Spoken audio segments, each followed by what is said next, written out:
गुरु सत्ता के सानिध्य में हम आज का स्वाध्याय शुरू करते हैं। श्रद्धेय द्वारा रचित पुस्तक युग गीता, अध्याय 14।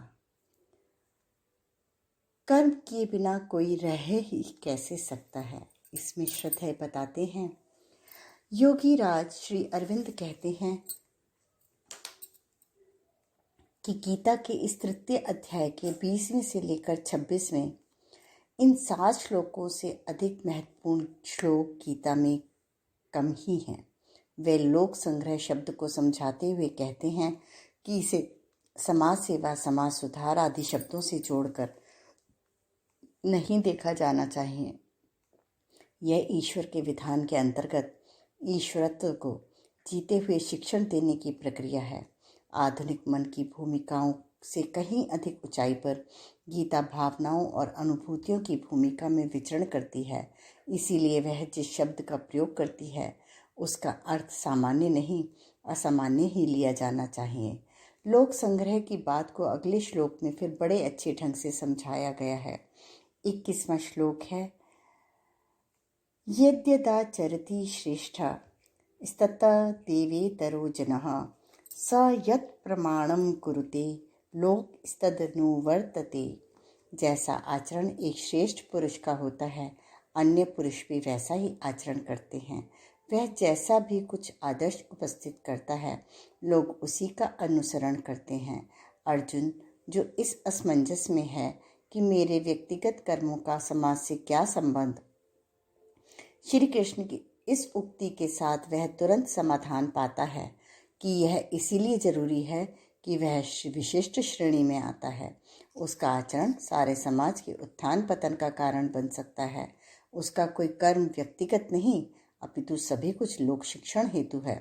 चूँकि अधिकांश मनुष्य अपनी दिनचर्या के लिए औरों पर ही दृष्टि डालते हैं, बड़ी ही सावधानी से प्रतिभाशीलों को अपना जीवन जीना चाहिए। हीरो या आइकॉन बनना सरल है, पर जीवन की जब कुछ कुत्सित पक्ष सामने आते हैं तो सारा समाज जो पहले सर आंखों पर बिठाता था, थू थू करता दिखाई देता है।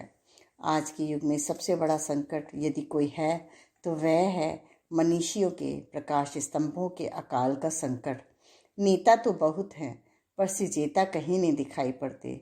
आज का नैतिक पतन हुआ ही इसीलिए कि जनता भ्रष्ट आचरण ही चारों ओर देखती है, उसे कहीं कोई मार्गदर्शक तंत्र नहीं दिखाई देता। युग निर्माण अभियान, गायत्री परिवार का सारा पुरुषार्थ, विभूति महायज्ञ की सारी प्रक्रिया उसी मार्गदर्शक तंत्र को जागृत जीवंत करने हेतु है। जो कभी समाज का पुरोहित था, अग्रगमन करता था, अपने आचरण से स्वयं चरित्रम शिक्षणेन शिक्षण देता था। इसे आज की परिस्थितियों के परिप्रेक्ष्य में भली भांति समझा जा सकता है। यह मनुष्य जाति नैतिक पतन द्वारा नष्ट भ्रष्ट न हो जाए, इसीलिए श्रीमद् भगवद गीता युगों युगों से यह शिक्षण देती चली आ रही है कि ऐसे महामानवों के उत्पादन की प्रक्रिया बंद नहीं होनी चाहिए। राष्ट्र की संगठनात्मक प्रक्रिया नैतिक आधार पर बलवती हो और अनुशासन, चारित्रिक महानता, ब्राह्मणोचित जीवन जैसे सद्गुण सामाजिक सीढ़ी की ऊपरी डंडी से निचले डंडे तक की उतरते दिखाई दें। क्रांति तभी हो पाती है वह नीचे से ऊपर की ओर श्रेष्ठ के अनुसरण की छूत की तरह रुख लेती बढ़ती चली जाती है। विकास ऊपर से नीचे निम्नतम व्यक्ति तक उतरता चला जाता है। आज के युग के विकास का आधार भी यही आदर्श हो सकता है।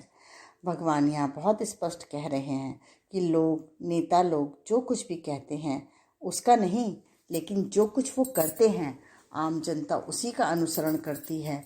स्वयं भगवान श्री कृष्ण अपने बारे में भी यही बात अगले श्लोकों में कहते हैं। वे स्वयं को अपवाद न मानते हुए कहते हैं, यद्यपि संसार में उनके लिए प्राप्त करने को कुछ भी नहीं है, ना ही कुछ उन्हें अप्राप्त है, सभी कुछ सुलभ है, तो भी वे अथक रूप से निरंतर कार्य करते रहते हैं। वे प्रमाद बरतेंगे तो अन्य लोग भी उनका अनुसरण न करके अपना जीवन नष्ट कर बैठेंगे। न मे पार्थास्ति कर्तव्यम त्रिषु लोकेषु किंचन नान वाप्तव्यम वर्त एव च कर्मणि। हे अर्जुन, मुझे इन तीनों लोकों में ना तो कुछ कर्तव्य है ना कोई प्राप्त करने योग्य वस्तु अप्राप्त है, तो भी मैं कर्म में ही बरतता हूँ, निरत रहता हूँ, विश्वास करता हूँ।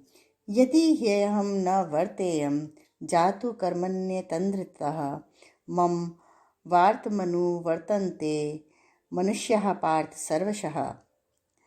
क्योंकि हे पार्थ, यदि कदाचित मैं सावधान होकर कर्मों में ना बरतूं तो बड़ी हानि हो जाए, क्योंकि मनुष्य सब प्रकार से मेरे ही मार्ग का अनुसरण करते हैं। कितना स्पष्ट मार्गदर्शन है राजकुमार अर्जुन के लिए। भगवान स्पष्ट कह रहे हैं कि मैं अवतार हूँ, मैं जो चाहूँ वह प्राप्त कर सकता हूँ, फिर भी मैं कर्म करता हूँ। भगवान जब कर्म से विरत नहीं रह सकते तो फिर मनुष्य कर्म से दूर कैसे रह सकता है। वे कहते हैं, यदि मैं सावधानी पूर्वक हर तरह से सोच समझकर कर्म ना करूं तो बड़ी हानि हो जाएगी। क्या समाज का नैतिक पतन हो जाएगा? यहाँ यह समझना पड़ेगा कि अवतार को शरीर के स्तर पर उतरकर व्यवहार करना पड़ता है, अवतार बनकर नहीं। क से कबूतर बनाने के लिए शिक्षक को क बनाना पड़ता है, बनाकर दिखाना पड़ता है। ऐसा नहीं कि कह दिया कि कबूतर तो तुम जानते ही हो। शिक्षक बार बार बनाता है, इसका मतलब यह नहीं कि उसे आता नहीं, उसे सिखाना है, इसीलिए बार बार शिक्षण देना पड़ता है। अवतार स्वयं इंसान के स्तर पर उतरकर काम करके दिखाता है कि देखो हम ऐसा कर रहे हैं, तुम भी ऐसा करो। यही है लोक संग्रह, लोक शिक्षण। पूर्ण जिंदगी जीकर दिखाना, जीवन को कलाकार की तरह जीना। परम पूज्य गुरुदेव ने घर गृहस्थी में रहकर जीवन जीकर दिखा दिया। आप वैराग्य नहीं ले सकते, हिमालय नहीं जा सकते, सन्यासी नहीं बन सकते तो कोई बात नहीं।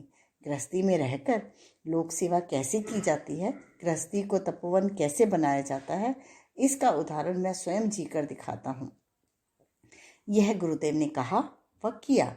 कम पैसों में जीकर, ओढ़ी हुई गरीबी वाला जीवन जीकर कैसे जिया जा सकता है। परम पूज्य गुरुदेव ने सीमित साधनों में युग निर्माण योजना खड़ी करके दिखा दी। करोड़ों व्यक्तियों के मानस को बदला, करोड़ों व्यक्तियों के भाग्य की दिशाधारा को बदल दिया, और उसके लिए स्वयं नमूना बनकर दिखा देना, यह हमारी गुरुसत्ता के बल का ही कार्य था। वे जानते थे कि वे कौन हैं, किस लिए आए हैं, किंतु हम सबके स्तर पर उतरकर लोक शिक्षण दे गए कि लोक सेवी ऐसा जीवन जीता है। आज लाखों सद्ग्रस्त आध्यात्मिक प्रगति की दिशा में अग्रगमन कर रहे हैं। आप अपना अकेले का नहीं, अपने साथ परिवार, संस्था और पूरे समाज का उत्कर्ष कर रहे हैं। ये कितनी बड़ी बात है। अवतार, गुरु, महामानव वास्तव में डेमोन्स्ट्रेशन के लिए आते हैं, जीवन जीने की कला का शिक्षण देने आते हैं। अपने रोज़मर्रा के जीवन की समस्याओं का समाधान कैसे खोजा जाए, इसका शिक्षण अपने आचरण से देने आते हैं। इसीलिए बार बार स्वाध्याय के क्रम में हमें कहा जाता है कि हम उनके जीवन कर्म को पढ़ें, मनन करें, भली भांति हृदयंगम करें। मनुष्य मनुष्यता सीख सके, इसके लिए अवतार वह सब करके दिखाता है जिसका सामना किसी भी मनुष्य को करना पड़ सकता है। भगवान अगले ही श्लोक में कहते हैं कि यदि मैं कर्म न करूं तो ये सब मनुष्य नष्ट भ्रष्ट हो जाएंगे, और मैं संकर्ता को व्यक्तियों में भ्रम उत्पत्ति जन्म देने वाला बन जाऊंगा तथा जाति के रूप में उनका नाश करने वाला बनूंगा। अगले 2 श्लोक बहुत महत्वपूर्ण हैं। श्री भगवान 25वें और 26वें श्लोक में कहते हैं,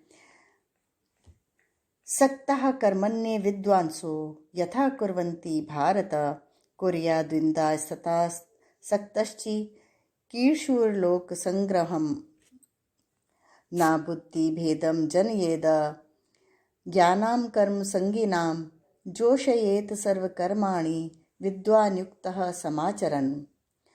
अर्थात जैसे अज्ञानी आसक्ति पूर्वक काम करते हैं, वैसे ही ज्ञानी को बिना आसक्ति की लोक संग्रह की दृष्टि से कर्म करना चाहिए। ज्ञानी को चाहिए कि वे कर्मासक्त ज्ञानियों में बुद्धि भ्रम पैदा न करें। उन्हें चाहिए कि स्वयं कर्मों को भली भांति संपादित करते हुए वे दूसरों को भी कर्म करने की प्रेरणा दें। भगवान कह रहे हैं कि स्वयं सेवी स्तर के लोक संग्रह की कार्यों का संपादन भी उतनी ही कुशलता और जागरूक मनोयोग के साथ किया जाना चाहिए जितने की जागरूकता और मनोयोग के साथ हम सांसारिक लाभों के लिए प्रयास करते हैं। जितनी लगन के साथ एक अज्ञानी अपनी वासना की तृप्ति में लगा रहता है, पैसा कमाने में लगा है, उतनी ही लगन के साथ ज्ञानी से लोक संग्रह में लगे रहने की अपेक्षा की जाती है। भगवान यह भी कहते हैं कि ज्ञानी को चाहिए कि जो व्यक्ति कामनाओं के दबाव में अहंकार के वशीभूत हो घोर कर्म में लगे हैं, ऐसे व्यक्तियों के हृदय में किसी भी प्रकार की भ्रांति उत्पन्न करना ठीक नहीं है। ज्ञानी स्वयं अपना कर्म करे, दूसरों को भी कर्म करने की प्रेरणा दे। भगवान श्री कृष्ण का मत है कि कर्मण्यता एक पवित्र शक्ति है। इच्छा पूर्ति के लिए उत्साहपूर्वक अहम भाव से यदि कोई कर्म करते हैं तो उन्हें रोकिए मत। एक बार यदि वे अपने पुरुषार्थ में ढीले पड़ गए तो वे घोर तम से घिर जाएंगे। ज्ञानी जनों को धीरे धीरे अपना उदाहरण प्रस्तुत करते हुए उनके साथ मिलजुल कर प्रयत्न करना चाहिए। उन्हें निस्वार्थ भावपूर्वक समाज सेवा में प्रवृत्त होकर प्रेरित करते रहना चाहिए। उपयुक्त दोनों श्लोक बड़े गूढ़ अर्थों वाले हैं। इनमें एक बात बड़े महत्व की बताई है, वह है सही अर्थों में ज्ञानी की परिभाषा। ज्ञानी कौन है? जो परमात्मा के स्वरूप में अटल स्थित है वह ज्ञानी है। जो ईश्वरत्व को जानता है, जीता है, वह ज्ञानी है। वह ज्ञानी है जो निरंतर लोक शिक्षण करता रहता है, अपने आचरण से शिक्षण देता रहता है। यह नहीं देखता कि लोग क्या कर रहे हैं, जो औरों की उनके कर्मों में अश्रद्धा नहीं पैदा करता, बल्कि सतत अच्छा काम, परोपकारी कार्य करने की प्रेरणा देता है, वही सच्चा ज्ञानी है। हम सभी एक दुर्गुण के शिकार हो जाते हैं, वह है औरों को देखकर अपने बारे में अधिक सोचना। हम क्या कर रहे हैं यह न सोचकर यह सोचना कि वह क्या कर रहा है, क्यों कर रहा है। यदि हम सब अपने कर्म के बारे में सोचने लगे तो वास्तव में हमारा कल्याण हो जाए, क्योंकि सोचते सोचते कहीं ना कहीं कर्मों में सुगढ़ता आ जाती है। श्री अरविंद की पांडिचेरी में आश्रम है। श्री अरविंद का पांडिचेरी में आश्रम है। वहाँ एक सज्जन हमें मिले। उन्होंने हमें बताया कि आश्रम में आपको चिंतित लोग अधिक दिखाई देते हैं।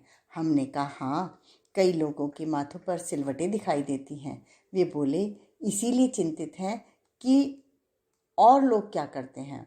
वे इसलिए चिंतित नहीं हैं कि वे क्या करते हैं, वे मात्र दूसरों को देख देख कर परेशान होते हैं। लोक संग्रह करने वाले, लोक शिक्षण करने वाला निरंतर काम करता रहता है, औरों को देखकर परेशान नहीं होता। काम सभी श्रेष्ठ हैं, प्रवचन करना भी, लेखन भी, झाड़ू लगाना भी, बर्तन मांजना भी, ढपली बजाकर प्रज्ञा गीत गाना भी तथा क्रांतिकारी विचारों को जन जन तक पहुंचाना भी। रामकृष्ण परमहंस का एक नौकर था, रसिक भंगी। वह सफाई करता था, झाड़ू लगाता था, उनके सामने भी लगाता था। क्रमशः ठाकुर समाधिस्थ हो गए। ब्रह्मानंद जी रामकृष्ण मठ के अध्यक्ष थे। प्रथम अध्यक्ष के रूप में वे बेलूर मठ में रहते थे। रसिक भंगी दक्षिणेश्वर के मंदिर परिसर में यथावत झाड़ू लगाता रहा। बूढ़ा हो गया। अंतिम समय में उसे अनुभूति हुई कि ठाकुर हमें रथ से लेने आए हैं। ऐसा कहते हुए मरणासन स्थिति में बोलते बोलते वह खड़ा होकर ऐसे चला गया मानो वास्तव में रथ में बैठकर गया हो। ठीक यही स्थिति उसी समय गंगा पार बेलूर मठ में स्वामी ब्रह्मानंद जी की भी हुई। उन्होंने तुरंत अपने सामने बैठे लोगों को बताया, देखो ठाकुर आए हैं, रसिक भंगी को लेकर रथ में बिठाकर ले जा रहे हैं। परमहंस तत्व को वह कैसे प्राप्त हुआ, इस गूढ़ रहस्य को स्वामी जी ने समझाया कि उसकी साधना में गहराई थी। कर्म उसने पूजा मानकर किया जो उसे पूर्णता की ओर ले गया। सफाई करते करते जब रसिक भंगी को लक्ष्य प्राप्ति हो जाती है, रैदास को जूता गांठते गांठते हो जाती है, सिखों के गुरु अर्जुन देव जी को बर्तन मांजते मांजते हो सकती है, तो हम सभी को भी हो सकती है यदि हम उसे श्रेष्ठतम कर्म मानकर चलेंगे, गुरु का दिया दायित्व मानकर निभाएंगे। शांति कुंज आश्रम में एक भाई हैं जिनकी पदचाप हमें 2-2:30 बजते ही सुनाई दे जाती है। नियमित रूप से उनकी झाड़ू लगाने की आवाज़ सुनाई देती है। सन 78 से हम उन्हें देखते आ रहे हैं। सामने का सारा हिस्सा जो अब पीछे सप्तऋषि आश्रम की ओर है, अस्पताल की तरफ वे साफ करके तब रख देते हैं जब कोई उठता ही नहीं है। हमने उनसे पूछा, आप यह सब क्यों करते हैं? तो उन्होंने कहा, गुरुदेव कह गए थे, सवेरे उठकर सबसे पहले झाड़ू लगाना। तब से हम यही कर रहे हैं। यह आदमी परम सत्य को प्राप्त हो जाएगा निश्चित है, क्योंकि उसने गुरु के दिए कार्य को अपना कर्तव्य मानकर संभाल लिया। जो 50 तरह की बातें शास्त्रार्थ झाड़ते हैं, दुनिया भर का प्रवचन देते हैं, हो सकता है उन्हें अभी कई जन्म लेने पड़े। आज के स्वाध्याय का क्रम यही समाप्त होता है। धन्यवाद।